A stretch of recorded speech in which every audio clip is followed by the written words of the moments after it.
Hi, day three. Here's Augustus, and I'm about to start painting him. Hopefully, we'll see now what'll happen. But I'm using the big sheet today, so I decided. Um, I decided to use the big sheet today. Just I don't know. Normally, I start like that, but this week we've been using the smaller sheets most of the time. Okay, so let's see now. Yeah, lovely. All right, so I've just set the alarm there.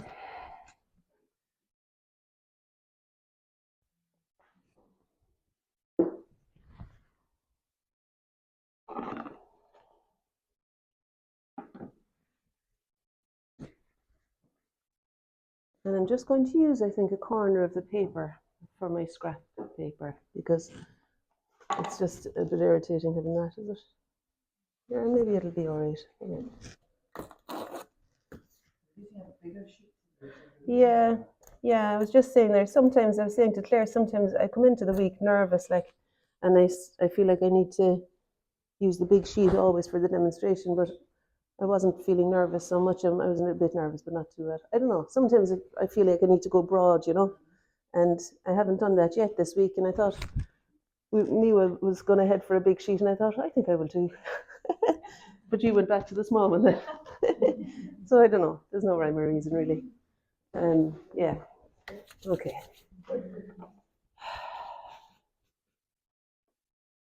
All right. I think it does give me a feeling of being of having more space to occupy. And so the same as the last couple of days, the entering in, beginning to see. I'm adjusting the easel so that I can see Augustus and see the page by only moving my eyes. Although remaining loose of limbered up, and then considering the space that his head and shoulders will occupy on the paper. And with my eyes half closed, I think what I want to do is to begin with the back of the head and find something to represent the shadow in the back of the head in order that we can, I think that's a good place to start. So I'm going to use the 2-inch brush.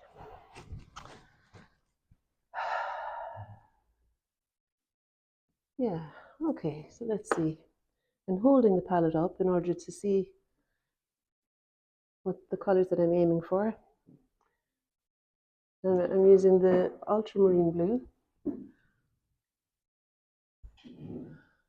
and the Van Dyke brown, I think.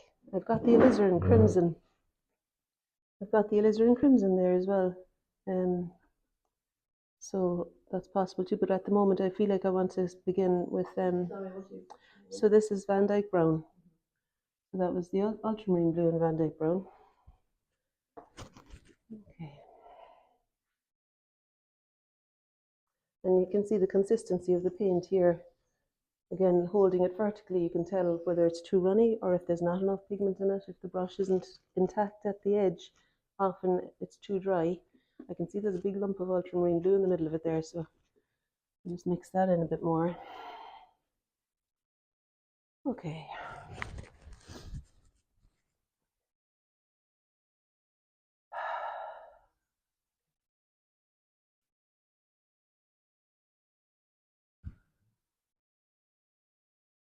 And I feel like if we begin here, that there's the kind of possibility of the body entering in and having a diagonal composition running through.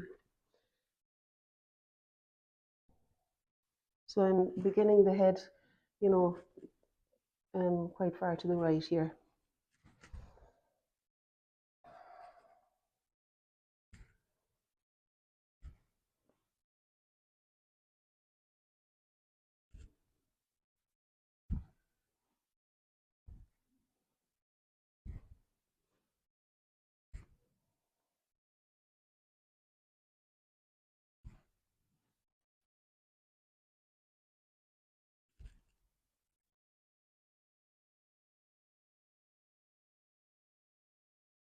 I'm trying to find the angles at the back of the head where the head meets the space around it. this way, and then this way, and then over for where the hair meets the forehead. And I think maybe it's no harm too to come down to describe the beard, color of the beard. Fairly similar, and the texture can be fairly similar to the hair at the back and the head there. And then, but maybe getting a little bit more of the light as we go forward. Still, it's a lovely way of explaining the jawline here. And I think a little bit more of the Van Dyke brown as we come forward.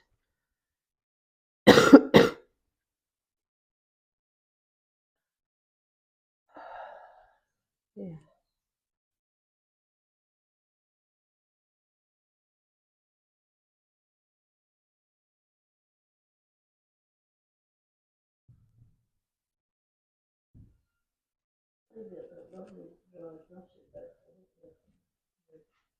Yeah. I think it's I think something about holding the brush parallel to the paper and kind of pushing it up. It catches the bumps on the surface, you know. I'm just finding the general horizontal of the jawline there, so that we've got some kind of beginning to create a bit of order for myself. And that's movable, you know. It's always possible to adjust all the way through, of course. Let's see.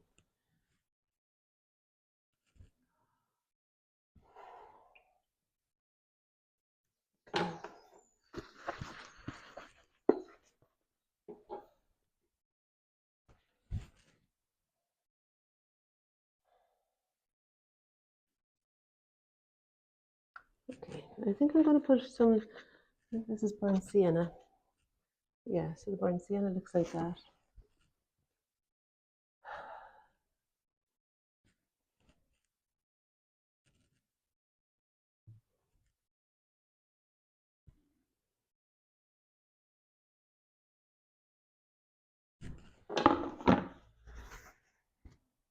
I'll just catch some of these runs because I quite like that the edge is a little bit undefined here. And I don't want them to take the pigment away.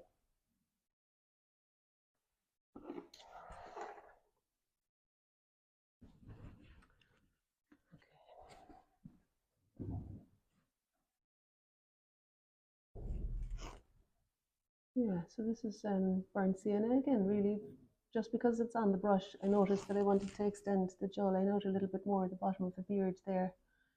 There's a kind of a lovely, there's a slight tilt to the head.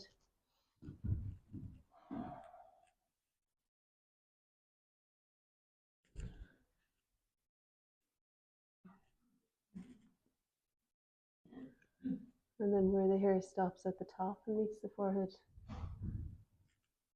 And I'm drawing a straight line down from there and noticing that the beard extends to the left of that a little bit. It's helpful always, you know, to refer to the horizontal and vertical, to kind of as though plotting something on a graph sometimes, you know. So what are we looking at here now? Okay, so finding the shape of the hair on the head here, and you could maybe call it like a triangle, and then bending up and curving here.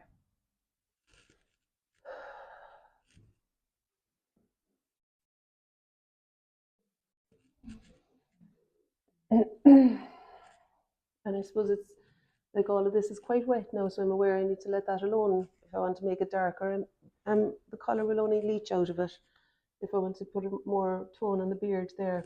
So because it's wet at the moment, the colour will only leach out, so I'm going to go somewhere else. And I think it would be helpful to explain the shadow on the right side of the face as I'm looking at Augustus, up, you know, the cheekbone area and up into the temple. So, and holding the palette vertically like yesterday, you know, you can consider the color that you're aiming for as you're making it.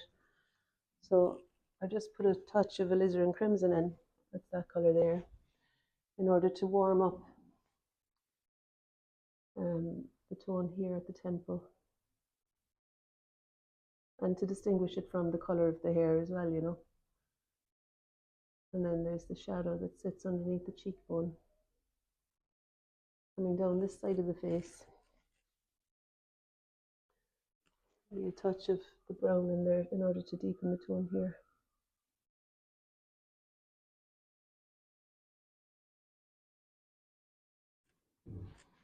Okay. And it feels like it's all very wet at the moment. I don't know why I'm doing that, but it just means kind of waiting for parts to dry and then it's kind of no harm to move elsewhere. It's kind of good having to let parts alone and keep moving.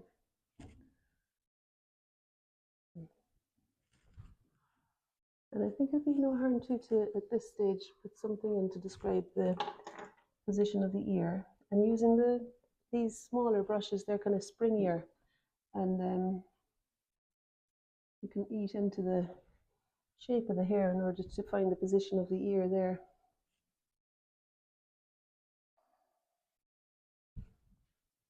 Okay.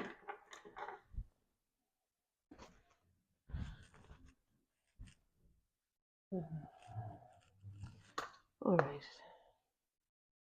I think that does help, you know, trying to kind of to maybe it's muscle memory or something to do the move that you want to do touching the page before you touch the page. You know, the kind of direction that the collar is making into the neck there, and then finding the color that might make it.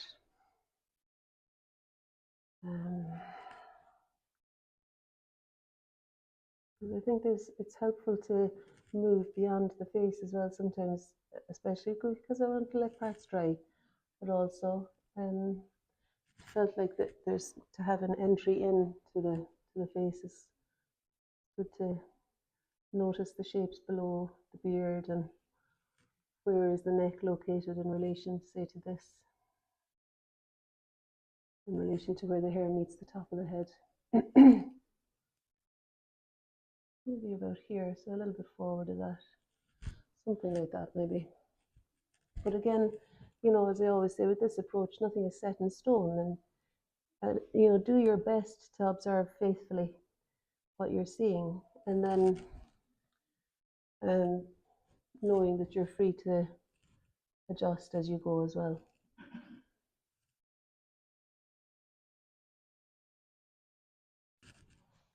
Okay.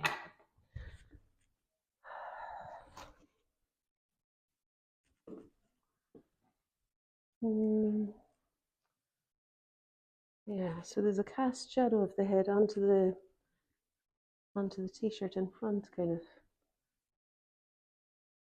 And then mixing the blue and brown again there to capture that kind of grey colour of the t-shirt and pushing up and lifting. Because from where I'm looking, there's a triangle of negative space between the underside of the beard and the collar and the shoulder. And I might not make so much of that later, but it's kind of helping me just now to locate things there.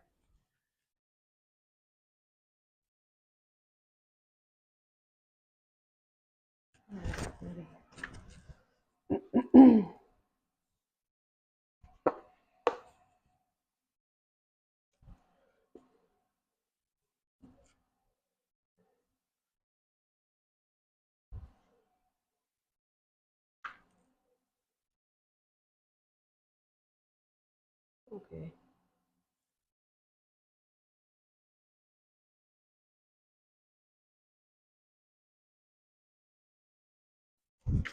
Just some indication of the other side of the body too, maybe.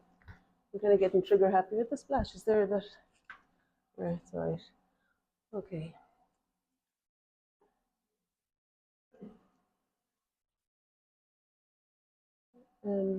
Like I think eventually it might be helpful to explain that the collar here. I might just print something for the edge of it actually, just to give a little bit more depth to that area.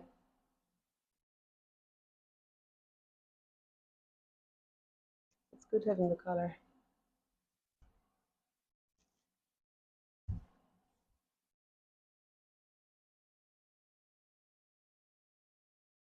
Okay. Yeah.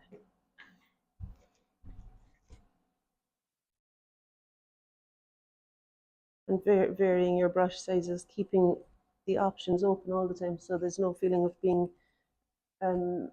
just stuck with one mark or one way of applying the paint. Okay, so I think what I want to do now is to negotiate this edge of the face here, and it might be helpful, like doing some small thing here is no harm, but also finding my way up to where the eye sits on the opposite side of the nose there. And that's always a really helpful shape to locate to describe the turn of the head. I want to do something here again now.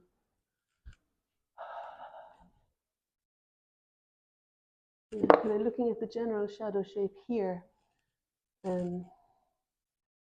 occupying that space, and then maybe a bit of burnt sienna into that color might give me something that will feel like shadow underneath the nose, which sits a little bit higher than the bottom of the ear. And I put a touch more warmth into that earlobe there where it's catching the light. Lovely. I think it's something similar. Just to begin tentatively deciding where the shadow underneath the nose needs to be in relation, say, to the tilt of the beard. I'm finding my way up to it, really. Let's see now. Yeah.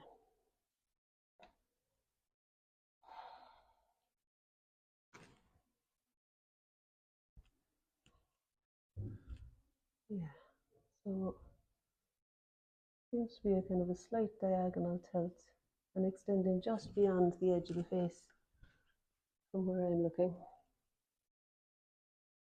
And I'm just going to catch that run so that we do feel like the nose shadow is isolated from the beard, which I can later deepen in tone as well. And there may be some adjustments to this direction. There's no harm to do that now, actually. I'm going to use the ultramarine blue and the Van Dyke brown again to extend back here a little bit, I think. And then to find any other areas that are the same tone as you go down here. So the moustache where it curves around, it's a helpful thing to describe the cross section of the face here. And then over for the vertical drop of the moustache on the left side as I'm looking at Augustus. But it needed to extend a little bit more over to the left there.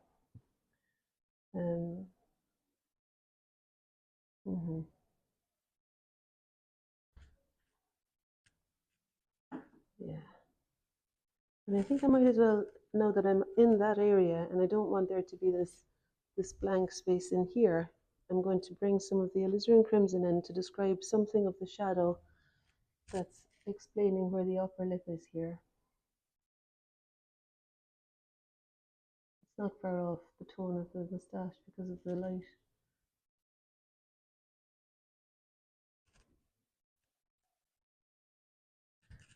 And I wanted to maybe blend in a little bit with I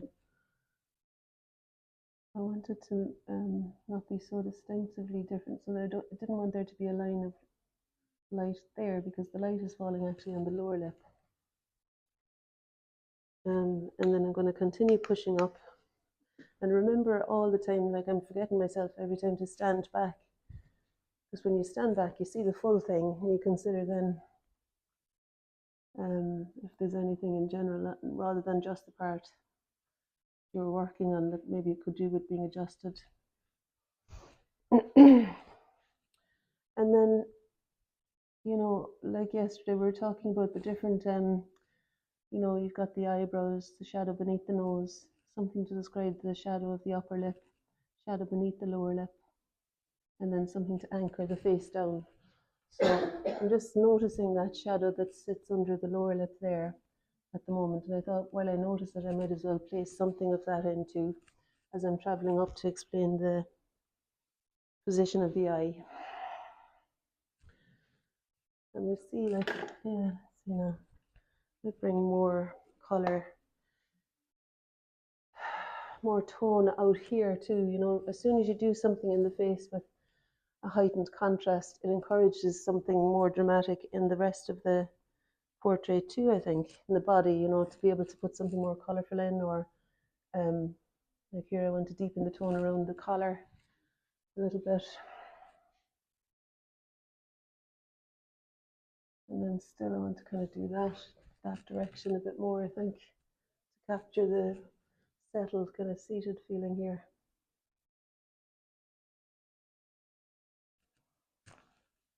And something more cohesive here too.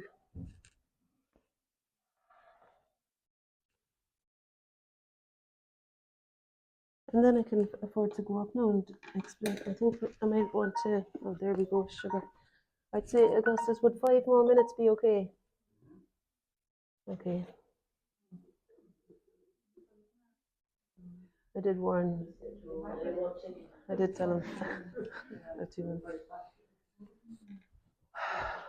Okay, because I do want to have an indication of everything so that there's an inspiring surface to work over later, and everything is kind of roughly in place if I do a demonstration again after lunch, you know.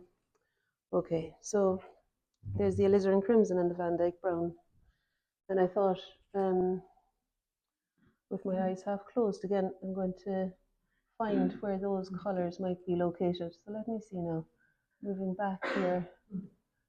Yeah, maybe the hairline could sit back a touch, and that this could be actually shadow on the skin.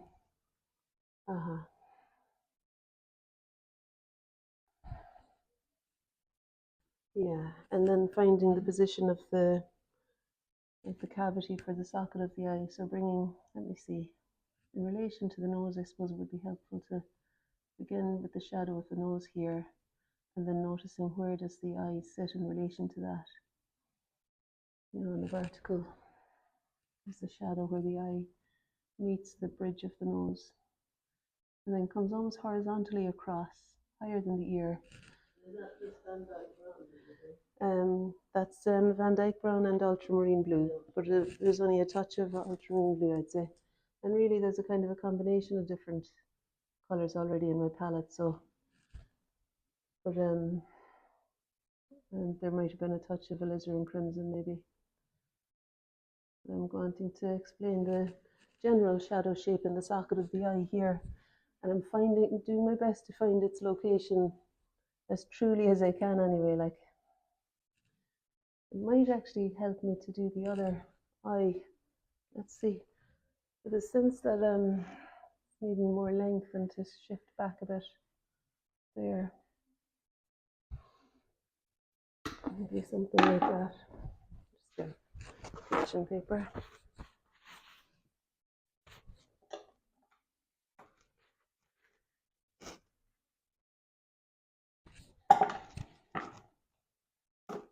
Okay.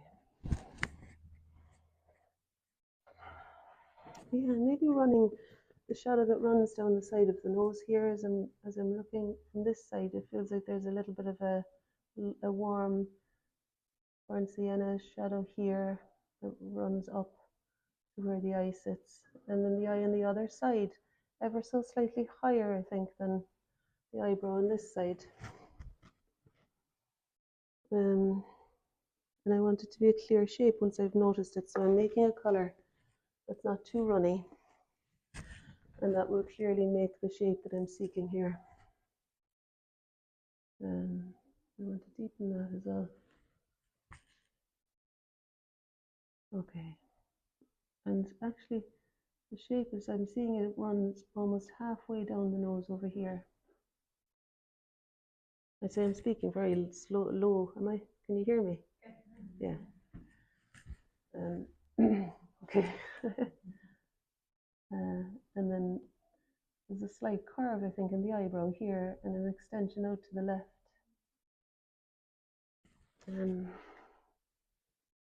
With a touch of burnt sienna, maybe. And then this is a bit wet, but still I think I can drop some colour in to deepen the tone in that socket there. And And finding again where the hair meets the, yeah, that seems to still be satisfying enough, I think. Not sure if there needs to be more of a slope there, but, or maybe it's just that we don't need so high a crown.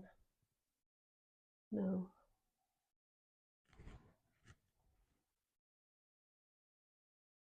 I should be way back there. I should be standing back a lot more, I think. Yeah. Yeah, something like that. Break that edge, I think. Okay.